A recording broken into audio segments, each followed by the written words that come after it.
So what are the best sounding smart speakers you can get in 2019? Let's discuss.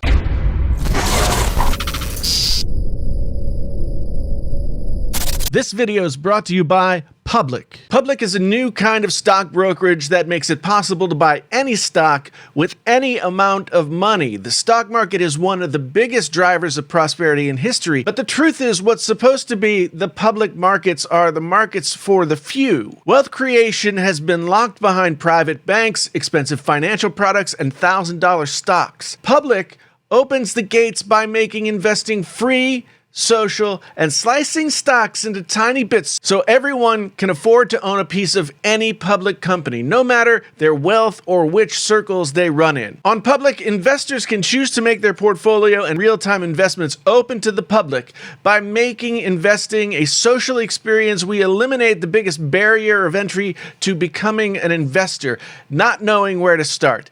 People can learn from each other, exchange strategies, and discover stocks by following experienced investors, domain experts, and their friends. And to find out more about Public and how you can get involved in investing today, check out the link down in the description where they're offering some special deals for Painfully Honest Tech viewers. Hey there, friends on YouTube. My name is Jason. This is Painfully Honest Tech. Tech so honest it hurts. If this is your first time here, thank you so much for stopping by. If you've been here before, thank you so much for coming back again. Let's discuss the smart speaker thing. 'Tis the season, etc., etc. And so people might be wanting to get their smart speaker business on. There are really only a few players that you can talk about here that are worth talking about, really, when you're talking about overall sound quality with the smart speaker. All these devices will play music. Most of them can be connected to whole home audio use if you're willing to take the time to do it, but some are easier to set up that way, and some sound a bit better doing it. Now, there are tons of devices out there that you can get if you want voice control, but only a few that provide you with great sound quality. In this video, I'll run down the most likely offerings and what I recommend if you're going for both convenience and optimum sound quality. First, we have the various Amazon Echo offerings. I like the Amazon Dot because it has a 3.5 millimeter jack that you can use to plug in external speakers so that you can then not have to listen to the speaker that's inside the Dot because the Dot itself sounds like not good. The Amazon Echo is reasonably priced at like $100, but it does not sound all that good when you're talking about listening to music. Amazon recently released the Echo Studio, which is supposed to sound better. I can't say one way or the other because I have not yet had a chance to try out the Echo Studio, but based on my experiences with the Dot and the Echo, these are good basic options, but they kind of lack scalability if you want to improve your system over time. There's no products that can take care of your media center sound, and ultimately they're just very limited. The same is true with Google offerings. Now, Amazon and Google are the two that you're going to think of first when you think smart speakers, but the same as Amazon is true with Google. You can get the Nest Mini for cheap, and they'll be even cheaper as the holiday season goes on, but they are small and they don't sound good. And there's no way to make them sound better. Unlike the Dot, they don't have the 3.5 millimeter jack. There's the Home Hub screen and the newer Home Hub Max, or whatever they're calling it. Those are both screens. They have speakers in them. I have a Home Hub, and I'll tell you, the sound quality on the Home Hub is not good. The bigger one might sound better, but in my opinion, sound quality is not the ultimate focus of these devices. There is the Google Home Max, which has seen a price decrease since its release. I think it was $400 when it was released, and it's $300 now. It's made for playing music. It's all about music, and it really doesn't sound half bad, but it's huge. So you're really going to have the kind of space necessary in order to get that, and you're not going to have multiple Google homes in your house, I don't think. They're just really big. It's perfect for a living room or a bedroom maybe, but not for just like sort of peppering around the house at $300. Maybe that's not something you'd want to do anyway. Once you move on from Google and Amazon and you know, there are others out there, but I don't even really feel like they're much worth talking about. You get to the two options that are really worth considering if you want smart home, smart speaker kind of thing, and good sound quality. First, we'll talk about the Apple HomePod. I've gone on record, I've got many videos about the HomePod that Apple could have done better. When it launched, it lacked a ton of promised functionality, and it just, I don't know, it just seemed kind of halfway thought through. But since then, Apple has filled out the feature set and introduced some new features, and the HomePod has turned into a really pretty good smart speaker that offers what some people think is very good sound. I'm not one of them. Here's the big caveat about the Apple HomePod. If you're in the Apple ecosystem, you have an iPhone, blah, blah, blah, that kind of stuff, you're golden. If you're not, the HomePod will never do what it's supposed to do for you. It'll integrate with, AirPlay and that kind of thing, but it's made to work with Apple Music. It's made to work with other Apple devices. So the HomePod will not be the solution for you if Apple is not the solution for you. The HomePod is also the first of the speakers that we've discussed that can easily provide whole home audio with multiple units. I mean, you can do that with the Google and the Amazon stuff, but it's a little fiddly sometimes. That's not their main focus. So the HomePod is made to be paired with other HomePods all around your house so that you can listen to music throughout. You can also pair the HomePod in stereo mode with 2 units to get what would be a more traditional hi-fi type setup. Since audio playback is the core function of the HomePod, it should sound good, and it does. For the most part, Apple spent a lot of time tuning this thing. The hardware and the software are maximized to get good sound, but I found that the sound of the HomePod is a little overhyped for my taste. The bass a little too full, and not necessarily overwhelming, but just a little too round on the bottom. It kind of overwhelms the lower mids.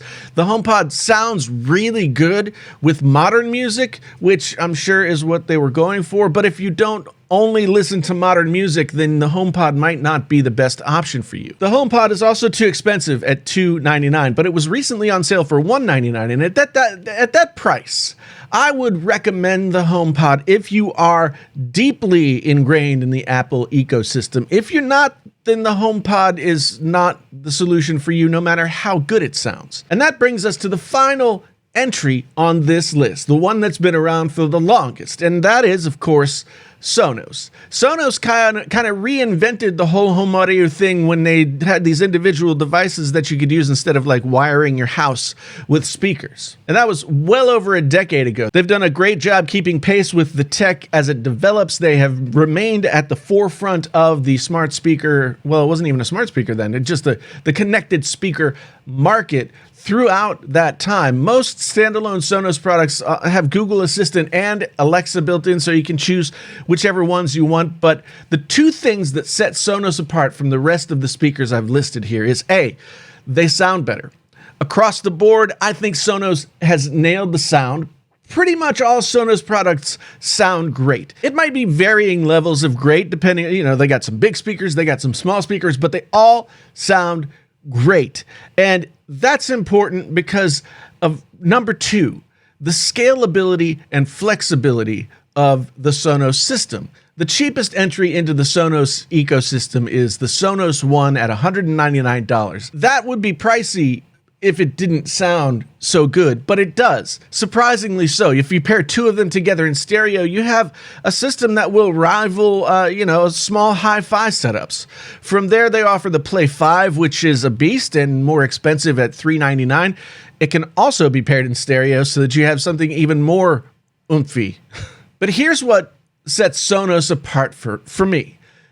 You can integrate Sona'S not just with your music and all that kind of thing and hear it throughout your house, but you can integrate it with your media centers, your TV, etc., etc. They've got the Sona'S Beam, they've got the Sona'S Play Bar, they've got the Sona'S Amp that you can use with your own favorite speakers if you want to do that. You can also use the Sona'S Ones or the Play 5 as surround sound speakers, and then you can either get the Sona'S sub, or if you're using the amp, you can plug in whatever subwoofer you have that you want to use. So not only are you getting your music taken care of, but you're getting your home theater taken care of as well. And just recently, Sona'S unveiled the Sona'S Move, which I haven't had a chance to try out yet, but it is their first battery-powered portable speaker. So that sort of fills the gap between like, well, I don't have a Sona'S in that room. Now you can just take your Sona'S Move into a room that maybe doesn't have a Sona'S at the moment. Or you can take them outside as well.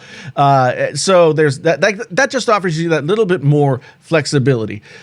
Building a Sona'S system is expensive when compared to the other stuff that I've talked about But what you get in return for that investment is much more robust audio, as well as a much more flexible system that has much more potential. The Sona'S Play Bar, you get the beam, you get the TV setup. Not only do the Play 1s and the Play 5 and the Move sound great and sort of take care of your audio situation, but then you can use the beam or the Play Bar or the amp, and you can get your home theater going, as well as having your music solutions right there in front of you. Now, I've tried all of these things that I've just listed off in one form or another, but the Sona'S system is where I ended up staying. I have a Sona'S amp, plus a sub that I had before, and 2 Play 1s in my main home theater setup, a Sona'S beam hooked up to our upstairs TV, and then a Play 1 in my bedroom.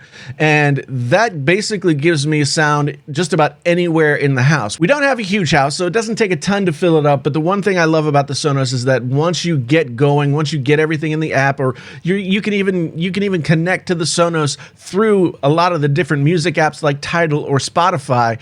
Once you get that going, you can have music in one room, you can have music in all rooms. I found it to be very flexible. I found it to sound really great. And so if you're asking me, and I guess if you're watching this video, you are asking me, what is the best sounding smart speaker out there to get today?